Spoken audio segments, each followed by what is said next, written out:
பயங்கரமான குழியிலும் உளையான சேற்றிலும் இருந்து என்னை தூக்கி எடுத்தார். ஹல்லேலூயா. இப்போ வாயை திறந்து சொல்லுவோம், நாம எப்படிப்பட்டவங்களா இருந்தோம்?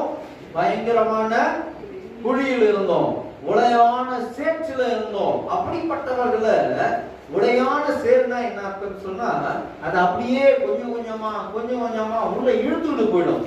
ஆனா ஆண்டவர் என்ன பண்ணாரு, அந்த உடையான சேற்றிலிருந்து நம்மை கை தூக்கி எடுத்து நம்மை மகனாக மாற்றினார். ஹல்லேலூயா. முதல் காரியம் என்ன? நாம் பாவிகளாக இருக்கும் பொழுது கிறிஸ்து நமக்காக மரித்தார். ஹல்லேலூயா. மகனாக மாற்றுவதனுடைய முதல் படி கிறிஸ்து நமக்காக மரித்தார். இரண்டாவது, அங்கே நமக்கு தெரிந்த வசனம் 1 யோவான் 1ஆம் அதிகாரம் 7வது வசனத்தை நீங்கள் வாசிக்கும் பொழுது அங்கே வேதம் சொல்லுகிறது, தெரிந்த வசனத்தை வாசிங்க. இயேசு கிறிஸ்துவுடைய ரத்தம் சகல பாவங்களை நீக்கி நம்மை என்ன பண்ணுகிறது? சுத்திகரிக்கிறது.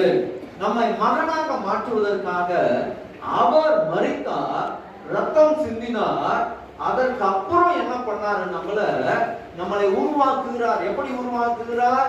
மகனாக உருவாக்குவதற்காக அவர் நம்மை அவருடைய சொந்த ரத்தத்தினாலே, இயேசு கிறிஸ்து தன்னுடைய சொந்த ரத்தத்தினாலே நம்மை கழுவி சுத்திகரித்தார். ஹல்லேலூயா.